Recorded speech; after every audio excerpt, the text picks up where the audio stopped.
Genius. Let's talk about beliefs.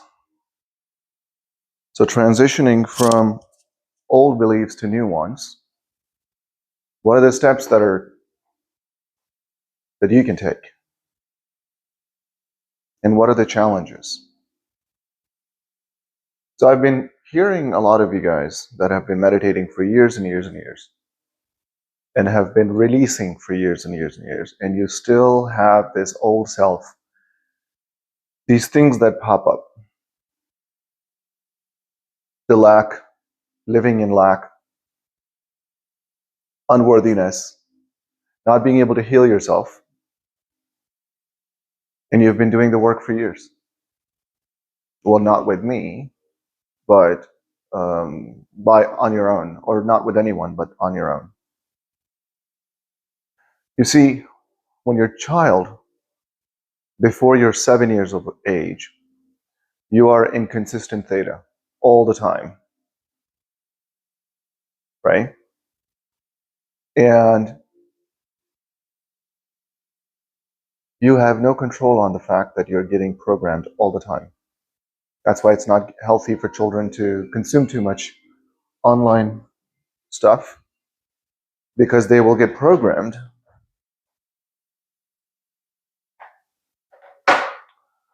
And those are very deep-seated programs. The lack, you're not good enough, you're not worthy, you're an idiot. And when people are saying that to you, those are not just thoughts coming to you and you're believing them, you're hearing them. You're also attaching an emotion to it. What are beliefs? They are thoughts married to strong emotions that are now within your body, within your subconscious mind. And in order for you to release that out there, a couple different things need to happen. Yes, you need to bless your energy centers. Yes, you need to do your breath work so you can push those energies up. And as a consequence, without even you having an intention, you'll be able to unplug yourself from the bonds of the past, unplug yourself from the bond of the things. This is why the work is a never-ending journey for you, because you're constantly getting attached, you're constantly getting bonded to things and people and experiences. And when you do bless your energy centers, you are constantly unplugging and disconnecting your bonds, keeping that energy within your field around you. All that creative energy that is no longer a bond, but it is now available for you to create from. That's an easy one. You guys have understood this. The second piece of the puzzle of transitioning from old beliefs to new beliefs is looking at things without attachment. You're this full, complete, extreme acceptance of everything just is, right? This is a game. We have chosen a character and we have entered this game. And now you guys know the rules of the game. But what is holding you back from playing with those games and the rules is the fact that you have to unplug yourself from the things, the programs that was not your fault. It is not your fault that you have had those beliefs, but it is your responsibility to get rid of them. It is your responsibility that even if they're not getting rid of you, even if they are still in your subconscious mind, you can at least unplug the bond from it, the attachment with that belief. So when even the negative feelings come up into your consciousness, in your awareness, because you guys on this work are no longer going to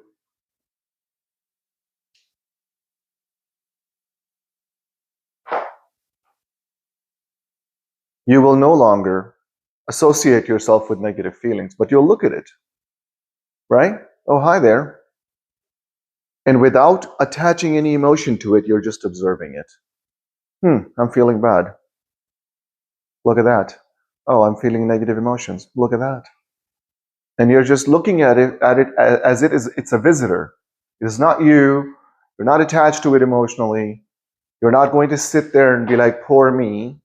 because you're not for me, you're a creator, you're divine.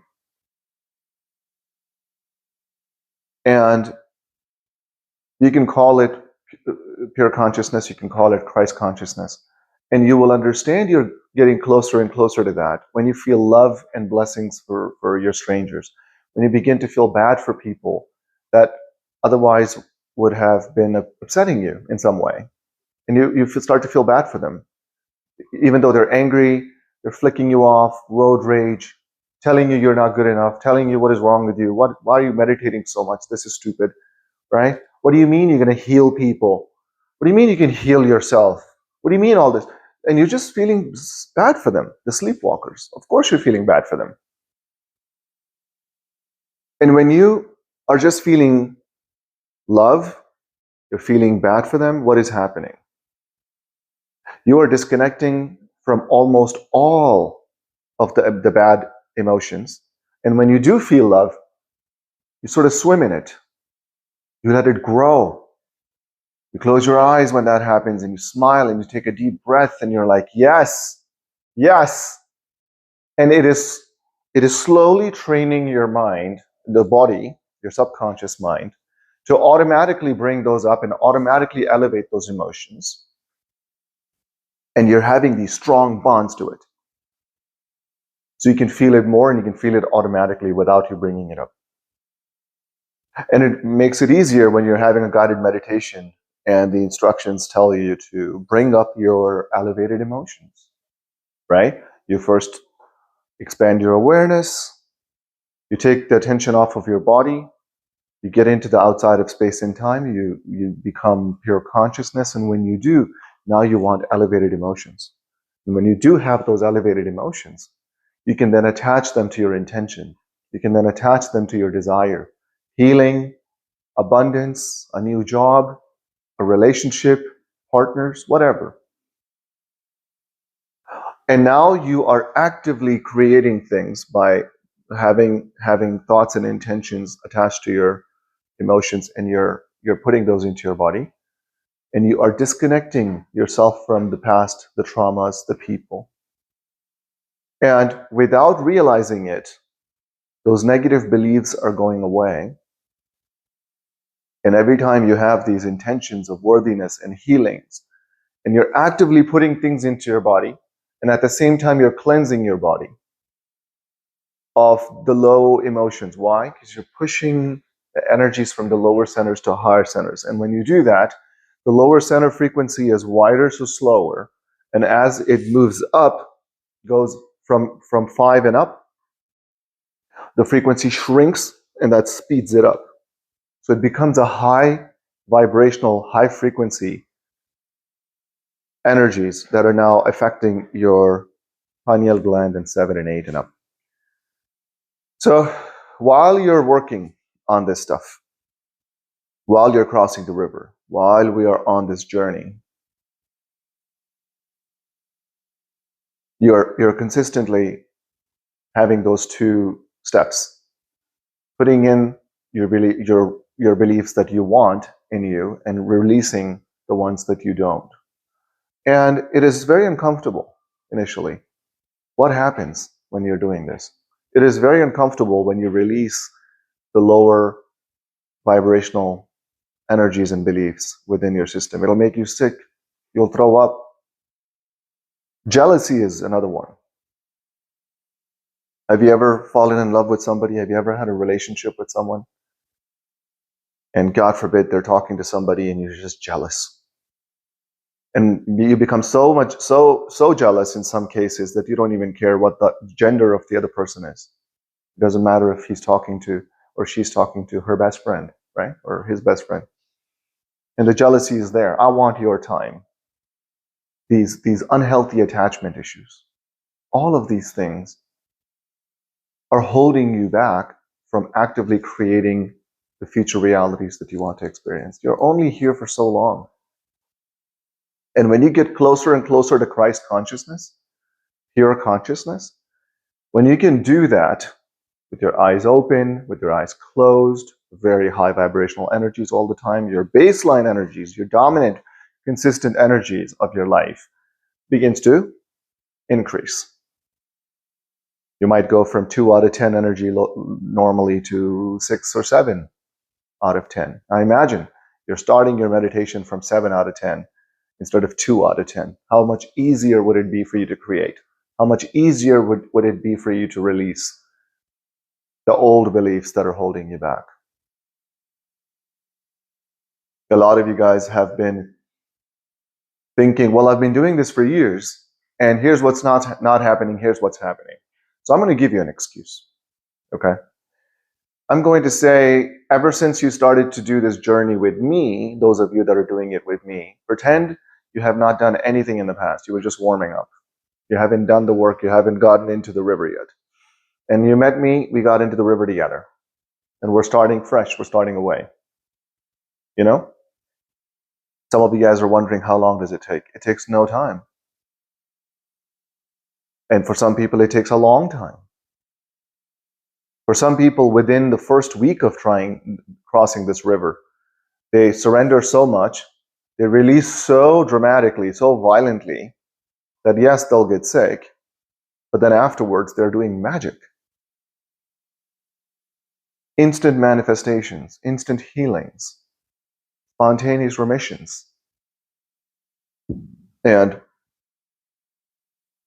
some people, and I have known a few, that have been trying to heal themselves or get rid of the lack mindset, I'm not worthy mindset.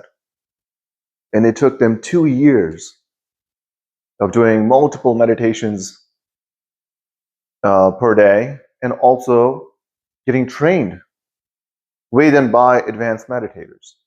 And it still took them 2 years. It took me 3 days. But it took me 3 days because when I went in to my training to become an advanced meditator, I left my entire world behind me.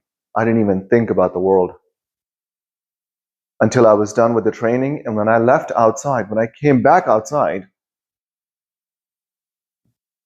as an advanced meditator, after I had experienced miracles, 3rd day into my training, I was leaving my body. I was having mystical experiences. I was seeing people. I was seeing beings, having communication with them. It was unbelievable. So when I came back outside and I'm walking to my car, everything looks different. My entire world was different. I drove back home. Nothing felt the same way. I felt like my higher self took the wheel and is doing everything for me. Now that it understands what my desires are, it understands what my intentions are, it understands what kind of energy I would like to live in, what kind of things I would like to create, what kind of experiences I would like to have. And it is doing it through me. I'm just allowing it. I'm just getting out of the way so my higher self can take over and do everything for me effortlessly. That is what I'm trying for you guys to experience. I'm going to go and have an extreme training again next month, and I'll be covering it here. You guys will hear about it every day. Every night, I'll do a video journal telling you exactly what happened. And when I come back, we'll have more sessions. We'll have Q&As. We will continue the journey. And I will also start to have coherence healings. I have big plans for you guys. So much to do. And I want you guys to do these things with me as you guys become advanced meditators. It's not enough to feel these vibrations and feel certain things and no. I want you to prove it to yourself and me that you are a creator by creating something. Choose a reality that you would like to experience next and have that come to you. And then you'll send me a transformational video and we will post that and we will show other people. We will inspire other people. And just like that, we will begin to change the world. We will change lives. We will inspire people. Just this morning, I had 2 emails I don't remember where they were from. They didn't mention, but it was complete stories of I have read so many books. I have read, sometimes you learn so much that you stuck yourself. You just get stuck in just learning, and it just gives you this fake confidence that you know what you're doing and you know everything about life, yet your life sucks. I'm talking to people that have been doing meditations, or they have been learning, not meditations, they've been learning about spiritual world. They have read hundreds of books about spirituality, non-duality, kundalini, enlightenment, the path, the Christ consciousness, all of that. They know everything, and their life sucks. They're constantly sick.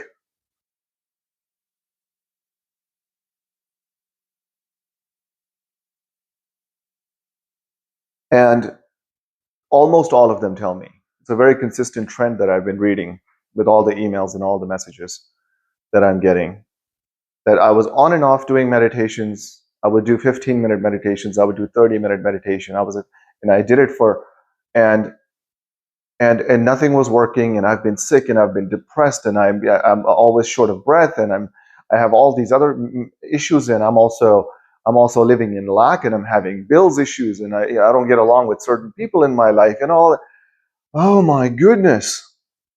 And then I found you, David King, and I haven't missed a day. And my meditations are getting intense, more and more intense.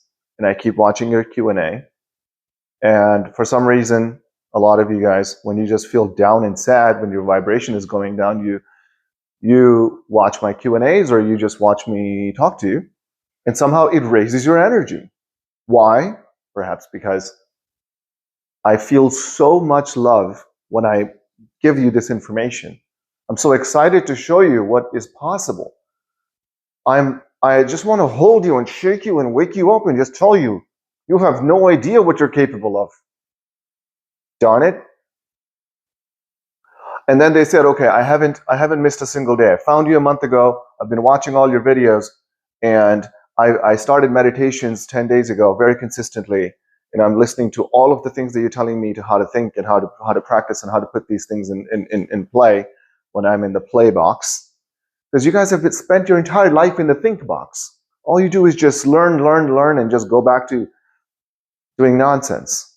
But this time, you're doing the work. You're now a doer. You're no longer a thinker and a learner and a talker. No, you are now a doer. My community are people of doers. They do things. If you're not a doer, you're not part of my community. Sorry. We take action. We keep each other accountable. We share the little coincidences that happen, synchronicities that happen. We make sure we have that positive feedback loop of validation of yes, it's working. And then there's another crazy aspect of these emails that I'm getting. I've been doing it for 10 days and nothing has changed in my outer reality. Really? How long did it take you? How long were you living in lack? How long did you feel unworthy? Oh, decades. Okay. So because you were broke for decades, and you have been sick for decades, and you didn't think you were worthy of anything for decades, you thought you were good for nothing for decades, you thought you're never going to have the perfect relationship for decades, and you literally expect life to change in 10 days. I just gave you an example that I met a lady that was sick, and she was also living in lack, and she was having some issues in her marriage. It took her 2 years to see the first evidence that she was creating things. She was healed. I met another person. It took them about 10 and a half months, literally, not skipping a single day for 10 and a half months, and slowly learning how to get out of the space-time, how to get out of the way, how to remove that analytical mind when you need to create, and how to keep that ego in check. I talked about ego in another video, but I'll quickly say, what is ego? Coping mechanism that everybody has. It gets activated every time something bad happens. Negative feelings, anytime happens, the ego comes up and it has one job and one job only: your survival. It doesn't want you to hurt yourself, so it wants to bring other people down. It wants to blame everything on other people. If you ever start blaming, all blame is for fools. Okay, we don't do blames. We are in a simulation. We are in a game that we chose to play. Everybody's playing their own game. And when we leave time, space, and when we become the pure consciousness, we are the same person outside of space and time. You and I are the same dude, the same person, the same genderless person outside of space-time when we become pure consciousness. You get good at this, and in certain meditations, you will literally become everything in the universe. And it is the wildest, most unfamiliar, familiar feeling.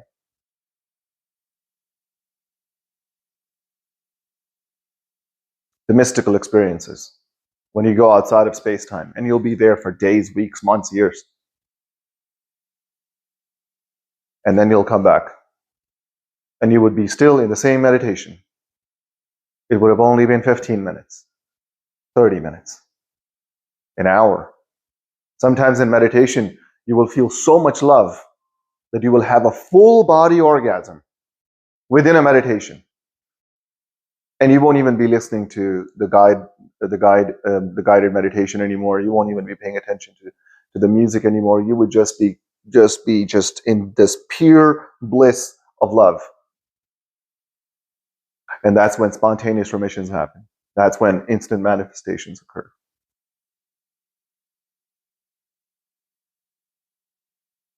Synchronicities, coincidences.